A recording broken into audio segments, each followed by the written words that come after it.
அஸ்ஸலாமு அலைக்கும். வணக்கம் எல்லாருக்கும்.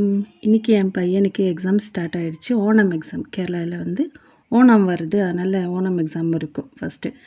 அது ஸ்டார்ட் ஆகிடுச்சு இன்றைக்கி. ஃபஸ்ட்டு டே இங்கிலீஷ் தான்.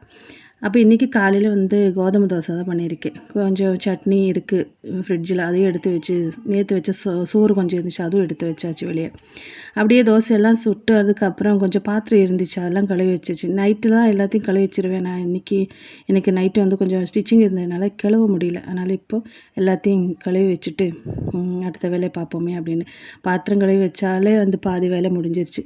அப்படியே பையனை எழுப்பி விடலான்னு போய் பார்த்தா, இன்னொரு 5 நிமிஷம் படுத்துக்கிறேன் அப்படின்னு சொன்னார்.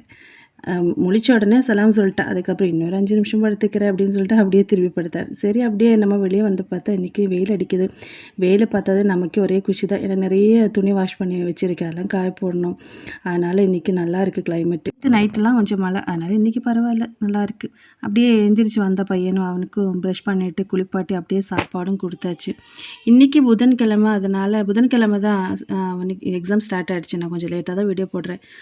அதனால் யூனிஃபார்ம் எதுவும் வேண்டாம், அப்படியே கலர் ட்ரெஸ் தான் இன்றைக்கி போட்டுறேன். கலர் ட்ரெஸ் போடும்போது அவனுக்கு ஒரே சந்தோஷம்தான். அப்படியே அவங்களும் கிளம்பிட்டாங்க. அங்கேருந்து சலாம் சொல்கிறாரு அங்கே நின்றுட்டு. அப்படியே அவங்களும் கிளம்பிட்டேன். நானுமே அடுத்த வேலையை பார்க்கணும். நம்ம வீடியோ பிடிச்சா சப்போர்ட் பண்ணுங்கள், லைக் பண்ணுங்கள், ஷேர் பண்ணுங்கள். பாய்.